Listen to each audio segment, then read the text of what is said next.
আসসালামু আলাইকুম। আপনার উপর শান্তি বর্ষিত হোক। প্রিয় শরীদ, খতমে জামালির সত্য ও সুন্দরের ভুবনে স্বাগতম। আসলে জীবনকে সুন্দর করার জন্যে প্রয়োজন কোরআনের জ্ঞান। আল্লাহ নিজেই বলেছেন, আমি কোরআনকে খুব সহজ করে দিয়েছি যাতে করে তোমরা এর শিক্ষা মনে রাখতে পারো।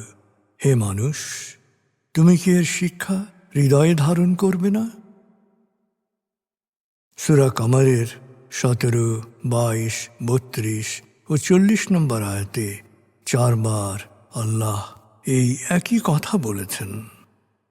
আসুন আমরা কোরআনের শিক্ষাকে হৃদয়ে ধারণ করার জন্যে পুরোপুরি মনোনিবেশ করি। আর এই প্রয়াসে আমি শহীদ আল বুখারী মহাজাতক আপনার সাথে রয়েছি। হালকাভাবে চোখ বন্ধ করুন, নাক দিয়ে লম্বা দম নিন, ধীরে ধীরে মুখ দিয়ে দম ছাড়ুন।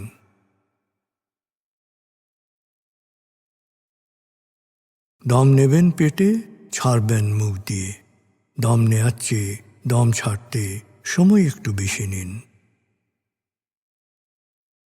এভাবে কয়েকবার দম নিন ও দম ছাড়ুন।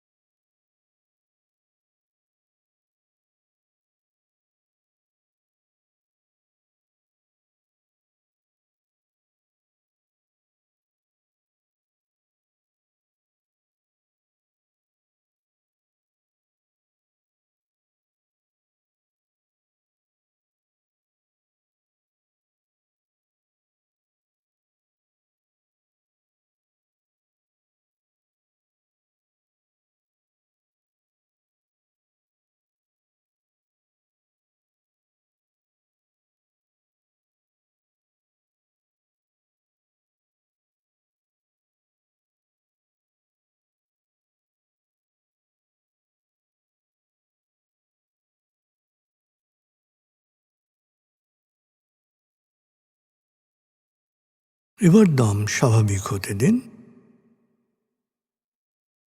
এবার নাক দিয়ে ধীরে ধীরে দম নিন, নাক দিয়ে ধীরে ধীরে দম ছাড়ুন।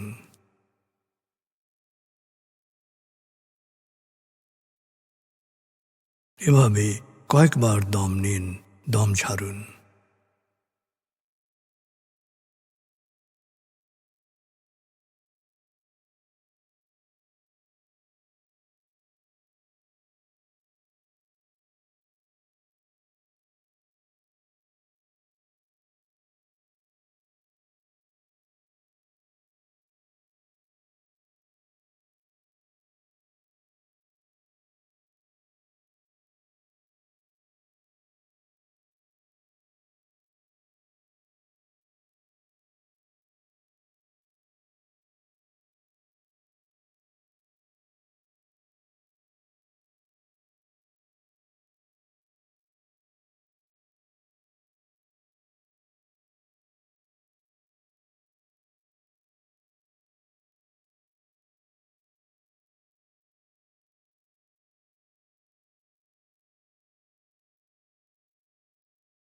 এখন দম স্বাভাবিক হতে দিন।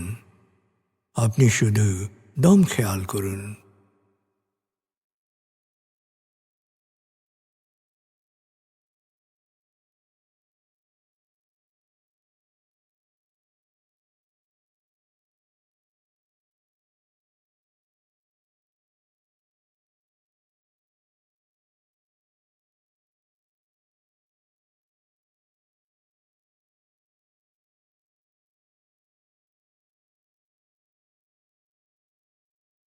প্রিয় শরীদ, এবার আমরা ডুবে যাব সূরা ফাতিহার তেলাওয়াত ও মর্মবাণীতে।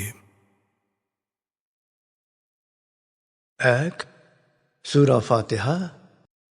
أعوذ بالله من الشيطان الرجيم. بسم الله الرحمن الرحيم. الحمد لله رب العالمين.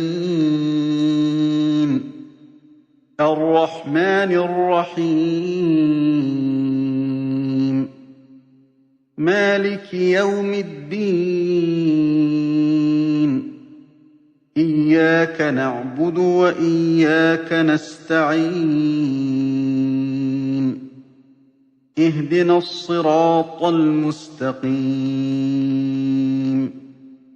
صراط الذين أنعمت عليهم غير المغضوب عليهم ولا الضالين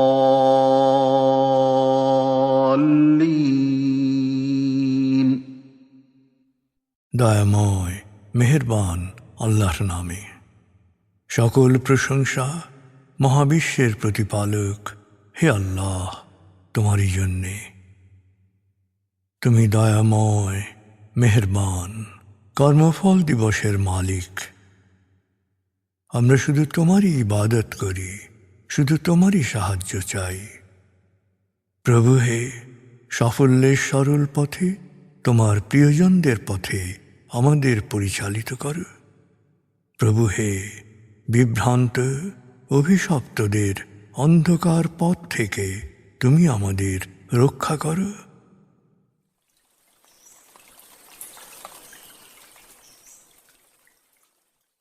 ভাব 20 ভাব 19-এর আয়াতগুচ্ছে আমরা শুনেছি মানব সম্প্রদায়ের মধ্যে মতবিরোধ ও বিশ্বাসীদের পরীক্ষা নিয়ে। ভাব 20-এ আমরা শুনব সূরা বাকারা 216 থেকে 223 আয়াতের তেলাওয়াত ও মর্মবাণী। এই আয়াতগুচ্ছে পবিত্র মাসে যুদ্ধ, মদ ও জুয়া এবং নারী প্রসঙ্গে আলোকপাত করা হয়েছে। 2 সূরা বাকারা। بسم الله الرحمن الرحيم كتب عليكم القتال وهو كره لكم وعسى أن تكرهوا شيئا وهو خير لكم وعسى أن تحبوا شيئا وهو شر لكم والله يعلم وأنتم لا تعلمون يسألونك عن الشهر الحرام قتال فيه قل قتال فيه كبير وصد عن سبيل الله وكفر به والمسجد الحرام وإخراج أهله منه أكبر عند الله والفتنة أكبر من القتل ولا يزالون يقاتلونكم حتى يردوكم عن دينكم إن استطاعوا ومن يرتدد منكم عن دينه فيمت وهو كافر فأولئك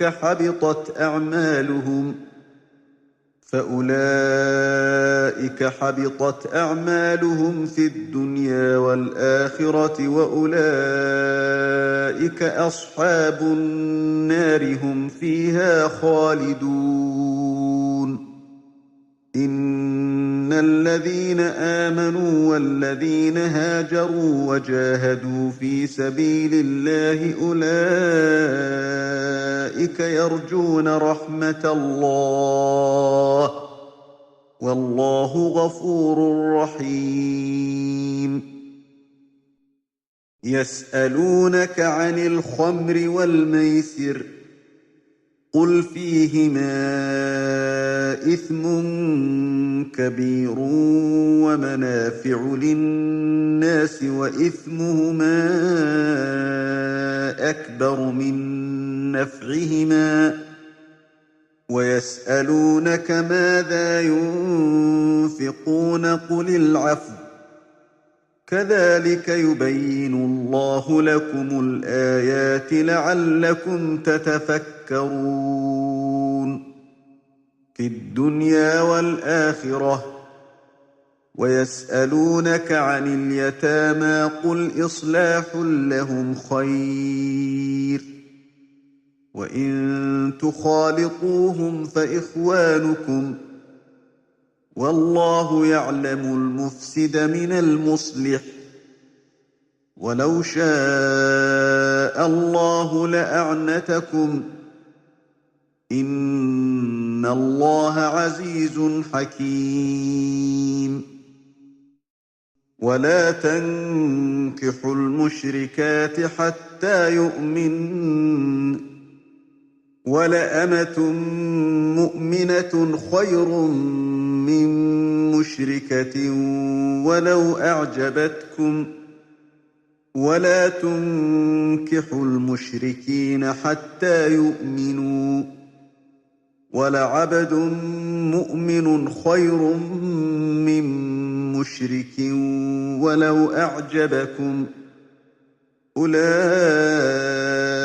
يدعون إلى النار والله يدعو إلى الجنة والمغفرة بإذنه ويبين آياته للناس لعلهم يتذكرون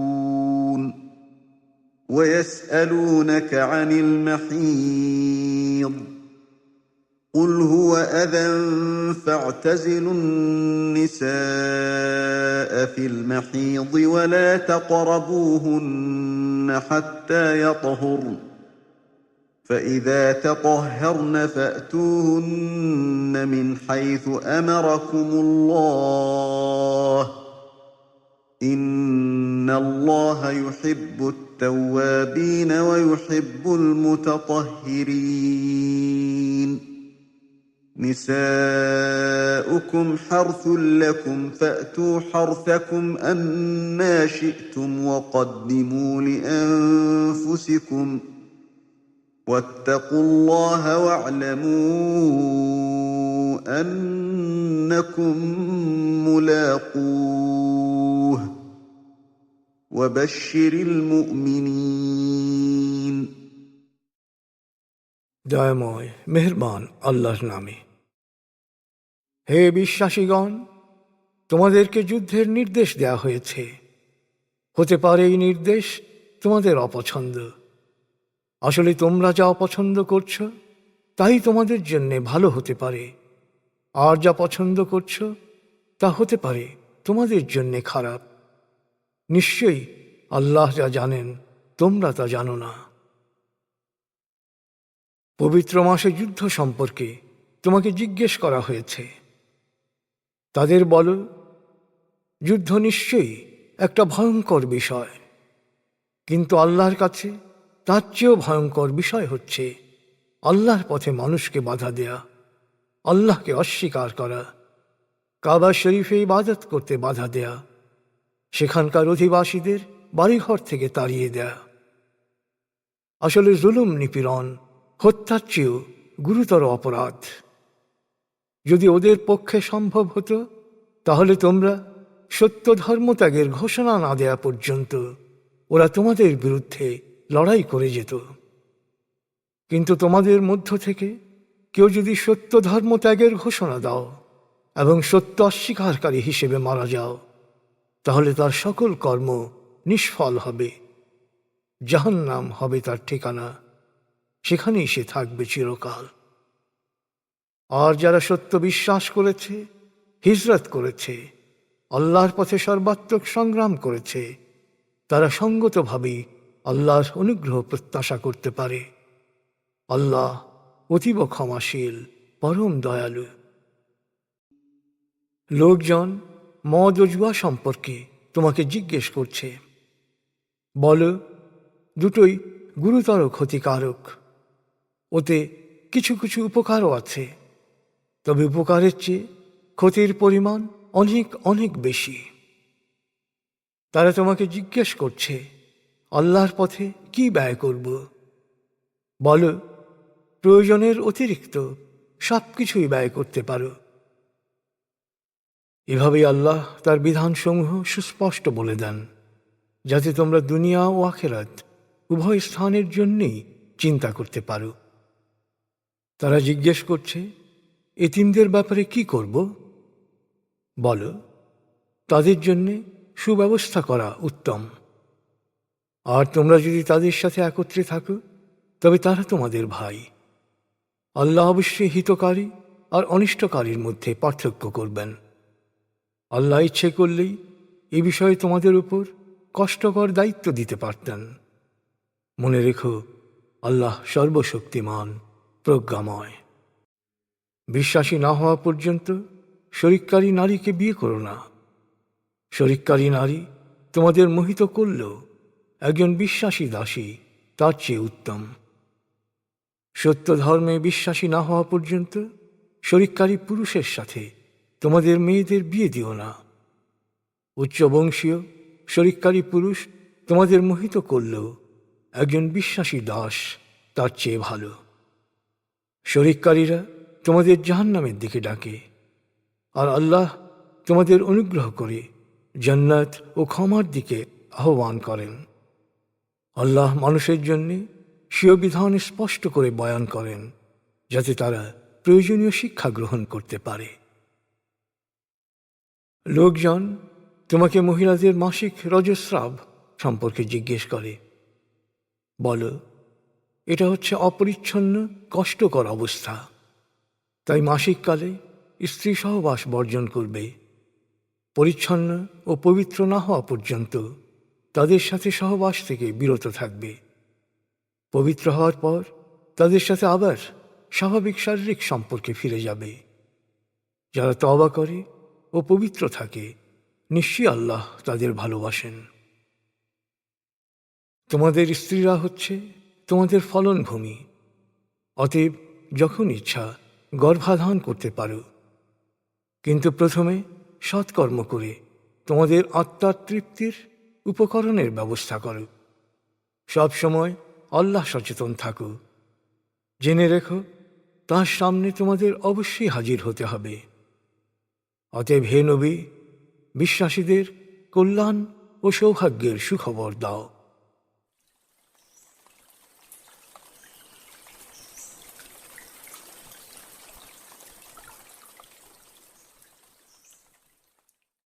এবার আজকের আয়াতগুচ্ছ থেকে একটি পয়েন্ট নিয়ে ভাবুন, যা আপনি অনুসরণ করার চেষ্টা করবেন।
প্রিয় শরীদ, কোরআনের মূল শিক্ষা শুকরিয়া ও দোয়া।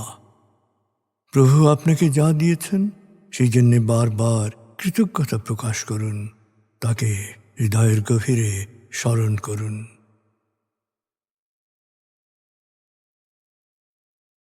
আল্লাহ আল্লাহ আল্লাহ আল্লাহ আল্লাহ আল্লাহ আল্লাহ আল্লাহ আল্লাহ আল্লাহ আল্লাহ।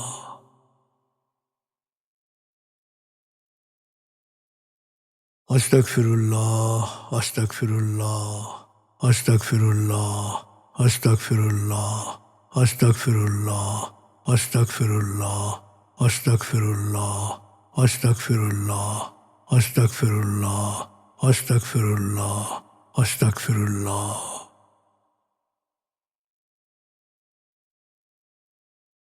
আসুন প্রার্থনায় ডুবে যাই। হে আমাদের প্রতিপালক, আমাদের ইহকাল ও পরকালের কল্যাণ দান করো। আগুনের শাস্তি থেকে তুমি আমাদের রক্ষা করো। হে আল্লাহ, পানাহ দাও ভয় ভীতি আতঙ্ক থেকে, অশান্তির আগুন থেকে, অস্থিরতা হতাশা পেরেশানি থেকে, দুঃখ কষ্ট থেকে, ঋণ ও কুফরি থেকে, অভাব আসক্তি ও নেতিবাচকতা থেকে।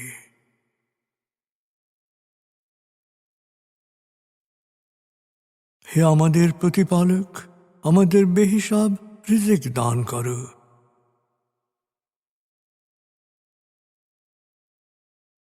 হে নিরাময়কারী, আমাকে পরিপূর্ণ নিরাময় ও সুস্বাস্থ্য দান করো। প্রভু হে, আমার মা বাবা অভিভাবক শৈশবে যে মমতায় আমায় লালন করেছেন, তুমিও তাদের উপর সেরূপ করুণা বর্ষণ করো।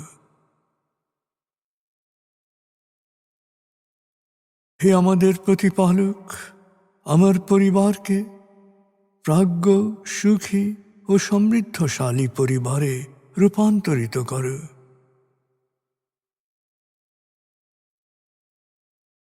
হে করুণাময়, আমাদের কোয়ান্টাম ফাউন্ডেশনকে, আমাদের সংঘকে তুমি কবুল করো। সংঘের প্রতিটি কাজে প্রবৃদ্ধি দান করো। সংঘের সবার উপর তোমার রহমত ও করুণা বর্ষণ করো।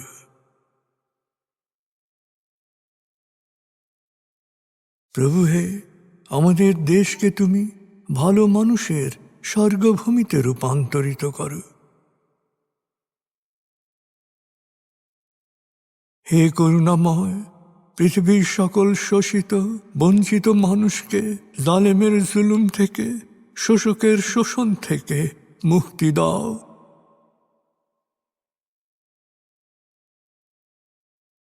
প্রভু হে, ভালো ভাবা, ভালো বলা, ভালো করা ও ভালো থাকার অফুরন্ত শক্তি আমাকে দাও। আমি যেন সব সময় নিজের ও অন্যের যত্ন নিতে পারি। প্রভু হে, আমাকে বিশ্বাসী সৎকর্মশীল সংঘবদ্ধ মানুষ হিসেবে মৃত্যু দান করো।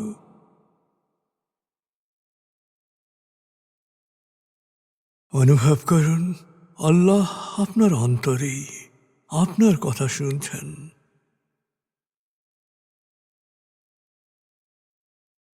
আল্লাহ আল্লাহ আল্লাহ আল্লাহ আল্লাহ বলতে বলতে মনের সকল আকুতি তাঁর কাছে পেশ করুন।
এবার মনে মনে বলুন, দয়াময় তুমি মহান, সর্বশক্তিমান, আমি তোমারই দাস, আমি তোমাতেই সমর্পিত। দয়াময় তুমি মহান, সর্বশক্তিমান, আমি তোমারই দাস, আমি তোমাতেই সমর্পিত। দয়াময় তুমি মহান, সর্বশক্তিমান, আমি তোমারই দাস, আমি তোমাতেই সমর্পিত।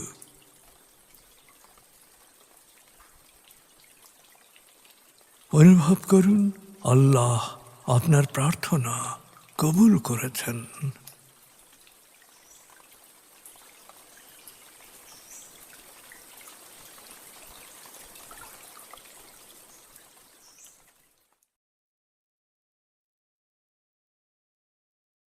এবার লম্বা দম নিন, 0 থেকে 7 গণনা করে স্বাভাবিক জাগ্রত অবস্থায় চলে আসুন।